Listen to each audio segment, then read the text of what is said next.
Hi everyone, and welcome to Screams After Midnight, the weekly horror discussion show on YouTube, in which we talk about a different horror film each week from the past, the present, and well, probably not the future, because that'd be daft. But with me this week is Tim Vargulish, Hello. Joseph Kohler, Hello. and Kevin the Irish guy, because I don't know how to pronounce his last name. Hello. And this week's film is John Carpenter's Prince of Darkness. It's released in 1987. Am I right in saying that we had all seen this before? Yes. No. No. Oh, who said no? Oh, Who wow. said no? No. I just watched it for the first time last night. Alright, awesome. So I think I'll start with you then. Before we get into specific points, as a first timer here then, what did you think of Prince of Darkness? I liked it, but it was like a sort of like it was slow to start off, but then I sort of I really liked it towards about half an hour in. And actually, looking back on it, I really enjoyed that it was slow to start because for the first half an hour or so, it was just like a it was building dread, and I really enjoyed that part. And you know the constant score, the constant Carpenter score, Yeah. really it was fantastic. Yeah, you're hitting a lot of things there that I'm going to go into actually. First of all, I was almost, the first time I ever watched this, I was almost laughing, and I still do actually as I watch it now, is how the credits are still going for a long time at the start of the movie. The opening titles, because it keeps pausing and going to a scene, Yeah. and then it goes back to the opening titles, it's actually like 10 minutes in before we get to the director credit. Like, seriously, it's a long time. But the music is always playing, that Carpenter sort of... I think I actually use this word to describe the entire film, but certainly, especially early on, and the music, I would describe the whole thing as foreboding. Yeah. Everything Building seems like towards. everything's sort of ticking down to something. You can sort of get that feeling. So yeah, right, great. So the plot of the film is essentially set in one church the entire time. That's the entire movie essentially. Is they go to a church because Donald Pleasance is playing a priest who asks these scientists to come in and investigate this weird green swirly liquid inside a container that may or may not be some sort of antichrist. Which, admittedly, sounds a little bit daft, but it's actually a really well thought out plot, I think. So yeah, you've got the slow plodding, the slow sort of building at the start, and you're sort of slowly introducing the characters, and there's a lot of characters. Well, Tim, what did you think of the eclectic mix of the characters in this? I'm sorry. Sorry, I didn't hear who you said, so I thought you said Kevin. But No, I did say Tim. okay, then go ahead. There you go. Yeah, it is kind of a weird mix. Yeah, like the a couple of guys like really stand out. Like they, I forget the character's name, but the Asian guy. Yeah, he's really good. I like him. Yeah. You liked him? I thought he was The so professor, annoying. or Oh no, not the professor. The No, young guy? I love Okay. the professor. What, you mean Yeah. the guy with 3 ninjas? Is what's his name? The professor. That's what I know him from. He's like the Oh. mentor guy in 3 ninjas. Oh, gee. Yeah, he's been in a couple other Carpenter stuff though, right? Yeah, he was in Big Trouble in Little China. I Yeah. think. Yeah. But no, I loved him. But the younger guy that I guess was supposed to be the comic relief. okay. I thought I thought he's really annoying. I don't know what it is, but for some reason, when it comes to 80s movies, no matter how annoying the comic relief is, I kind of like it anyway. It was like kind of a good harken back like to those kind of characters because yeah, he was very 80s. But I think I had a weird rapport with the Asian girl, because he cracks a joke Yeah. at one point about how she could almost pass for Asian, which I thought was a really weird line. And then, Yeah. and then later on he apologises and says, "I'm sorry, I swear you don't look Asian at all." I'm like, what is this dialogue? I tried like really hard for like a long time, like trying to decipher like how like why that joke was supposed to be funny, and I've yet to crack it. But I think it's grown on me just because I've heard it a few times now, but I don't know why it's funny. It just kind of is. 'Cause Yeah. it's funny because they're both Asian. Had it been a non-Asian saying that, it wouldn't have been funny, but because he is Asian, it was, I don't know, it was kind of amusing for some reason. it was kind of weird. Like the characters almost didn't really feel like they fit together, but I guess it works because it's like, they're all these like different like college students that they don't have to have like these long histories or whatever. Um, It's also very. They all look very different as well. I think that's very effective. Yeah. When you've got a movie like this, it's got a big cast that you have to introduce them all quickly. If they all look distinctively different, then the audience just immediately remembers. Even if they don't remember names, I couldn't name one character in this, but I remember. I could describe them all. yeah, you got mustache. Got You've got mustache. You've got chubby balding guy. You've got the slightly older guy who seems to be in charge of things. You've got you've got a nice mix of characters, and you can sort of clearly see who they all are, which is nice. Joseph, let's talk about Yes. violence. Violence. This is actually bloodier than most of Carpenter's movies, and I'd forgotten that when I watched it again today. In particular, the bike kill from Alice Cooper. Oh, you're talking about the crucified pigeon? No. He picks up the bike that's not got the No, yeah. the He seat on comes it. across his and the little nerdy guy just impales him. He just impales him, and then he's just sort of left hanging there, like on the bike. Yeah. He just looks, which is actually an interesting story because I mentioned before we recorded that I actually watched this last night as well with the commentary because I hadn't listened to that one yet. And John Carpenter commentaries are always worth listening to, by the way. Seriously, they're always good stuff. But the reason why that's in the movie is because Alice Cooper did that on stage at his shows. That was like a trick he did while he was performing. Okay. And John Carpenter seen him do that at WrestleMania, and then Alice Cooper said he wanted to be in a horror film, and John Carpenter said you can do it as long as you do that in the movie. So there you go. That's Alice Cooper. Funnily enough, I didn't even realize I was Alice Cooper until this watching. I last saw it 3 years ago, and I just somehow did not notice that was him. I think I always did notice, but I guess it's. I mean, he just sort of blends in with the homeless people. On an everyday basis. Yeah. Yeah. Which is why he's perfectly cast for this movie. So, we'll get some domestic things coming from the background. 1 second. Jesse. I can hear that. All right, so let's talk about the meat of the story. Then let's talk about what this plot is, because I actually love how insane this movie is in terms of its plot, because it's sort of like it's almost a lot too much to take in the first time you watch it, at least in the early part of the movie, because they start reading out the book and they start talking about because this movie essentially rewrites like Christian history. Because it comes out with this idea that the whole thing was a lie, and that the reason why Jesus was crucified is because he was trying to warn people this son of this anti-god was, going to like destroy everyone. Yeah, it was kind of weird. I don't know if you'll appreciate this, Pete, but it kind of reminded me of like DC, like when they're talking about like the anti-god and stuff. Like it kind of reminded me of the anti-monitor. And then I don't know, just like the way it seemed like I never they made played. that connection. He's talking about DC Comics, in case you're not a comic book person. How did you draw that comparison? I think I just compare everything to comic books. So like when they were talking about how like they were theorizing that this like anti-god might come from like I think I could be wrong, but I think they specifically said like antimatter universe, or at least something that kind of. They do say antimatter at one point. Yes. Okay.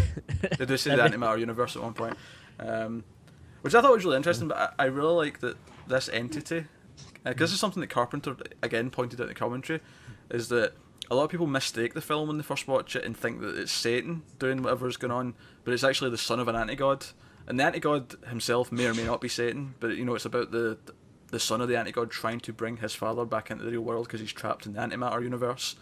And this all sounds crazy, like totally batshit crazy, but it actually really works because it's very foreboding and it's very. Because you get to a point where John Carpenter's theme's playing and the characters are sitting around in a group talking about the fact that, oh yeah, this thing we're studying in the basement might just hold the son of the Antichrist. Like, that's basically what's going on here. And and I kind of What I appreciate. thought was sorry, I was just gonna say what I thought was really cool too is how there was a lot of like discussions of like science versus religion. Like you had like the priest, but then also like these college students and professors. So yeah, like there's a lot of talk about science and antimatter, but then also going into like the whole religious aspects of it. I thought was really cool. Even one of the students was a doctor getting her doctorate in theology, so you had a mixture of the students in the religion and science. And what I liked about that as well is that it kind of it combined. It didn't even just put them against each other. It sort of combined them, and it said, yeah, Jesus was trying to prove that this force that's in everything is going to end up trying to destroy us, but the science didn't exist yet to prove it. So they had so science and religion had to come together in some way at some point in order to actually warn everyone. Oh shit, the fucking evil of the universe is inside every atom on the planet, and it's going to destroy us all. Yeah. Through bugs and homeless people. Yeah. Kevin, what did you think about the dreams from the future? Dear God, they were. If I had have watched this when I was younger, that would have I wouldn't have been able to sleep. Those were incredibly. They were terrifying, but incredible use of on Carpenter's part of shaky cam. I think was it gave it like a what was it? Home video like kind of feel to it. Yeah, like an authentic feel, and the black figure, and it was genuinely scary. Yeah, the black figure was very scary, and then it had that really creepy narration as well. Yeah. Like, this is a message. This is not a dream from the year 1999, which kind of dates it a little bit because we're past 1999 and the world's not ended. Yeah. But really effective, really creepy. I guess if you're going to complain about the script, you'd say, well, the characters start talking about the fact that these might be messages from the future a little bit too quickly. Yeah. Like, they really do jump to that quite early, but I thought it was cool how they like kept building, like yeah. Like you kept getting a little more and more of the dream sequence. Did Carpenter say in the commentary how he filmed that? He did actually. They shot it normally, and then he then played it on a old CRT TV. Well, it would have been because it's the 80s. That's all they had back then. Yeah. But they played it on a CRT, and then they recorded it again on another camera off the CRT. And that's cool. where they got all the line effects. Because today you just put on a filter. Yeah. that's what you did today. But that's how they did it back then, which is really interesting.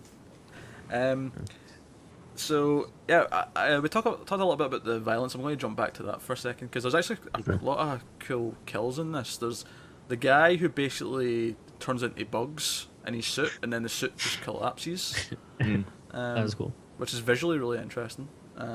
You also have the priest decapitating a woman, and then being horrified that she can put her head back on. Yeah. And then he's really happy. I did it. We destroyed the evil, didn't we? It's like we did. Okay. The priest has went local, right? He's out of it. He's gone. But no, the idea of the mixing of the theology and the science and that foreboding tone really works well. But what I like about it is that it's all these big ideas in one location. I have a soft spot for films that are set in one location. A bottle movie, you might call it. I know TV episodes like to call it a bottle episode. I have a really fondness for that, and Carpenter even says in the commentary that he makes two kind of movies. He makes a movie where you go on an adventure, or you're under siege. And this is an under siege movie because you're in one location and there's people from the outside and even from within trying to like sort of tear you apart and do whatever. It's almost kind of like a zombie movie. They are kind of like zombies, yeah, a little bit. I'd say they're more controlled because they've got a purpose. They're not just. Yeah, I just meant like more like in the sense of like you're kind of trapped with this like this like a force of or group of people because like they couldn't go outside because like the homeless people, and then the people inside were starting to get infected. As Peter said, it connects to some of his earlier films like Assault on Precinct 13, The Under Siege. Yeah, exactly. Same kind of. Obviously, it's a very different film, but same kind of type sort of structure to it. One little building, can't escape, enemy all around you. And it's amazing how both that film and this film would be completely ruined by mobile phones just now. Like if you tried to make this film now, it'd be like, well, why don't I just call someone? It's like, well, that's that, ruined. That's why I swear, like if I ever get a chance to make a horror film, I will set it in the 80s, just so that I don't have to deal with mobile phones. Yeah. It's really that simple. That's alright. Going back to what you said about the one location thing, I think it really gave it a claustrophobic feel. I think it really amplified the sense of like I don't know, isolation or something. I think it worked really well. Being in one location, Cut off from the outside world. Yeah. yeah. Especially with that one guy that was like trapped in that closet. Oh yeah, and they had to dig out through Yeah. the wall. Yeah, there's a lot of really cool effects in this actually, just really cool practical effects. And I don't want to just keep dropping trivia from the commentary, but you know how like obviously there's the whole idea that the antimatter universe is behind mirrors, right? So we get to that idea, and when the sort of infected woman picks up the little hand mirror, the little pocket mirror, and she puts her fingers in it. Mm-hmm. They didn't know how they were going to do that effect until the very last minute, and how they did it is they actually drained all the mercury out of their like spirit level and the camera dolly and stuff, and used mercury because when mercury's still, it looks like a mirror, but then obviously it's liquid, so you can put your fingers through it. It's also deadly poisonous, so I'm pretty sure they had to like properly make sure those fingers were covered, like seriously, and then when they were finished, they put all the mercury back in the equipment.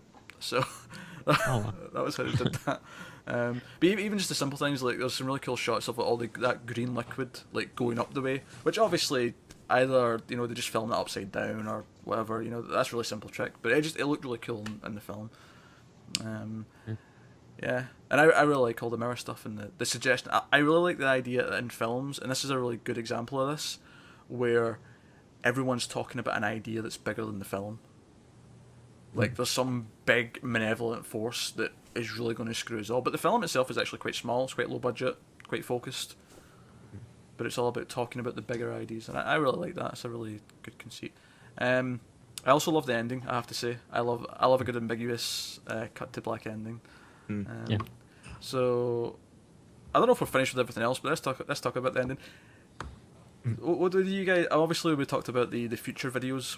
What did you guys think of the last one after the climax of the film? Because obviously the lead female jumps in to save everyone, and then the mirror gets smashed. Again, that priest's a bit of a prick. Let's be honest. He didn't even try to pull her back in. He just smashed it too.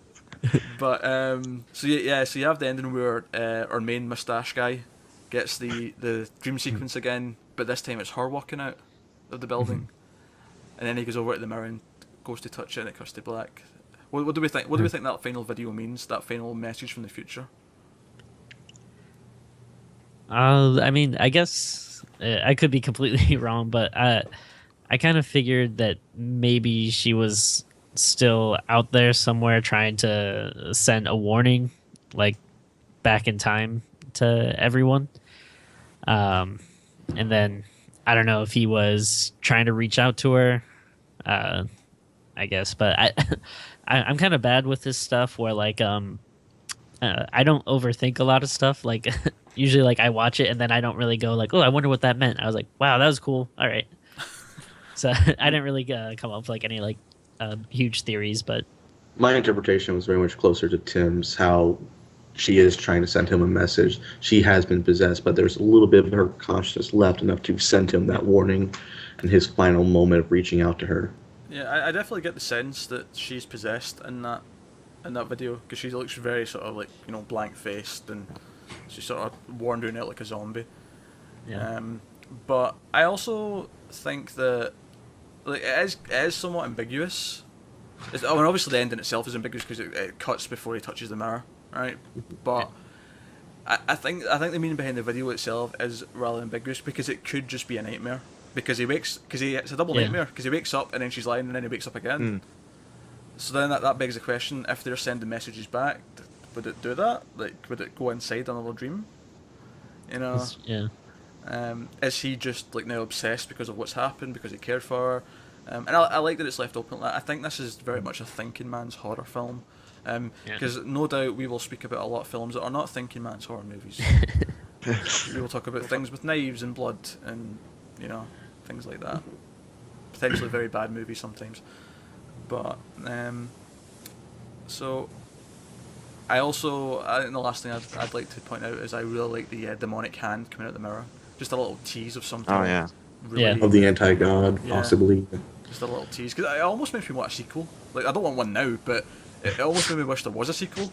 You know, that was made maybe a few years later with a bigger budget, so we could actually see the apocalypse. But Set in 1999. set in 1999. Yeah.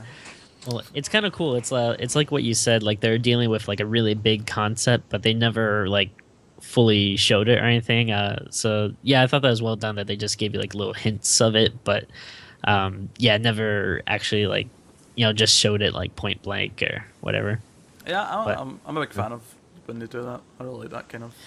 Yeah, I kind of liked when they're showing the shots from the other side of the mirror. I kind of like like you were saying, and like when her like hand gets chopped off in it, and I thought that all that stuff was cool.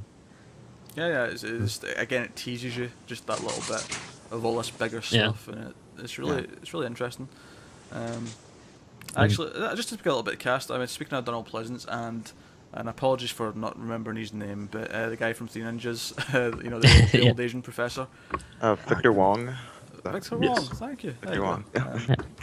go. But like they're like back and forth, and like they're sort of theorizing, because he's like obviously a scientist and he's a priest, and they're talking back and forth, and they're sort of debating what things actually mean.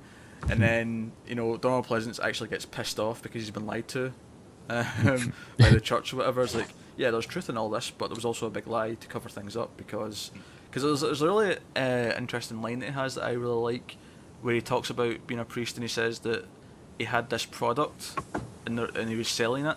Like, he starts talking about how it was like, how he's more of a salesman for this lie than it was actually warning people of the real, demonic evil or whatever it is. Which I thought was really interesting. Cool. So Tim, you went to the location this week. Yeah. Does it still look like it does in the movie? It's like an art center now. So you can definitely still tell that it's the same church, but they got like a big parking structure on one side, and they got some kind of like lights and flags and stuff outside. So it's yeah, it still looked pretty cool, but it didn't look exactly the same, and it's gated, so I couldn't get into the alleyway, which kind of sucked. Not as menacing. Yeah, yeah, I did go during the day as well, so it was a little less so. But actually, interesting fact, I actually found out that my girlfriend used to work there, or she actually volunteered there, because they had done like some film festivals at that church. And she did tell me that supposedly that church is haunted. She said a lot of people that like worked there at night would report seeing stuff. Nothing like really crazy, but they would just hear people or see like kind of shadows walking upstairs and stuff. I think that'd be extra creepy if you're familiar with the movie and recognise like scenes from the movie, like as you're walking about, you recognise the locations. Okay, all right, Kevin. Then, final thoughts, and how many bloody knives out of 10? Final thoughts. There were a few issues with the films, I didn't. The relationship between Mustache Man and the main character, I didn't really. The ginger. I didn't, Just call her Yep. what she is. She's the ginger. the ginger one. That's her defining characteristic. But I didn't like that at all. I didn't feel it was necessary. I mean, I know what they were trying to do, but I didn't think it worked. But overall, I mean, it's not a deep relationship, but yeah. I think it is necessary just for the ending, because he needs to care about Yeah. her, just for that final moment. I guess is why I'd justify it. But overall, yeah, it was a good film. Very, very good film, and I'd definitely watch it again. I really enjoyed it. How many bloody knives out of 10? 8.5. 8.5. Yeah. Okay. Joseph. It definitely benefits from Carpenter's focus on eeriness over the blood and gore, as you mentioned a little earlier. As we also talked about the characters, you don't remember any of their names. We give them their own little code names as Mustache Man. And for that, I didn't connect to any of them. I didn't care what was happening to any of them. It was more of I was just watching as they were exploring, as they were trapped, as they trying to figure out their way out. no connection, no care if they died or not. But I think this is a rare example almost but of why that's okay sometimes. Yeah. Well, as they just came together, random people in this situation, but it's probably my least favorite of the entire Apocalypse trilogy. I hope we get to talk about those in later episodes. I probably won't be as generous as Kevin. 6 bloody knives out of 10. All right, Tim. Well, actually, before I rate it, just two quick things I wanted to bring up. One, I don't know if he mentioned on the commentary track or anything, but do you think there could possibly be any relation between the priest who was Father Loomis and Loomis from Halloween? He did not bring anything like that up. No. Why did you ask that? Oh, just because they have the same last name. I don't know. It'd be cool if they were like cousins, or if there's like a weird Carpenter shared universe or something.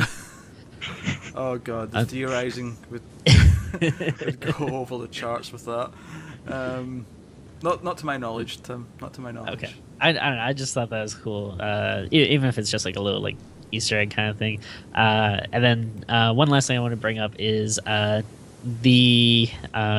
I apologize about not remembering exact names, but the black guy in this, his Wait, hold on, you said not remembering the exact name. That's not even rough name, Tim. no. Well, I meant like I don't know. Again, I'm horrible with names. I apologize. But that's the. I mean, obviously, know who we're talking about, because I think he's like the only black guy in the movie. The token black guy. Yeah, there was only one. Yes. But his giggling was like so creepy. I don't know. I just I really loved his character. I actually thought the scene once he's possessed, where he like slits his own throat, was really effective. Yeah, like I really like that, and then just and then you kind of think that that's it for him, but then the rest of the movie just has like a bloody like bandage around his neck, and he's just like giggling like a insane person. But yeah, I really like that. So I mean, I agree with everything you guys said. Like I think Joseph brings up some really good points that, like, you don't really feel too attached to the characters, but again, because of like the subject matter and like all the like I'm really interested in that stuff. I thought it was like a really interesting, smart idea, and had a lot of cool theories and stuff about religion and science, and lots of cool kills and everything. So I really liked it, and I'd give it 8 bloody knives out of 10. I echo a lot of the same sentiments. Obviously, I do agree that the characters aren't exactly fleshed out, and there's not big character arcs. But to me, this is a concept movie. This is about the plot more than it is the characters. And sometimes that's okay if you're in the right director's hands, and it's very well directed. It's beautifully shot. Carpenter uses that anamorphic image like no one else does. So and great music, of course, great ideas. So right. And I really like this. I would often describe this as the sort of the last like classic era Carpenter film that I've seen. I don't know if there was one after. There probably was one after this in the 80s, but it felt like the last one to me that I'd seen, because I'd seen all the other ones from the 80s and the 70s. And that felt special when I watched this for the first time, I think last year. Cause it was like I'd saved one. Like, I'd watched all the other ones so many times, I had one left that I hadn't seen. And it did not disappoint. I really, really enjoyed it. I would also go with 8 bloody knives out of 10. Alright, I'm the mean one. What's that, Joseph? I'm the mean one. I'm the one who's going to agree low. Good to know. Oh, don't worry, we'll be low. I'm going to pick something that's not as good next week on purpose, so that everyone can get angry. Hate me for what we've picked. But yeah, this has been the first episode of Screams After Midnight. We will be back next week with another horror film. So that's been Joseph, Tim, Kevin, and myself. Please do subscribe to the Mailed Fuzz YouTube channel, or check us out at mailedfuzz.org, or even follow us on Twitter at mailed_fuzz. Thanks for watching, guys, and we'll see you next time. See you.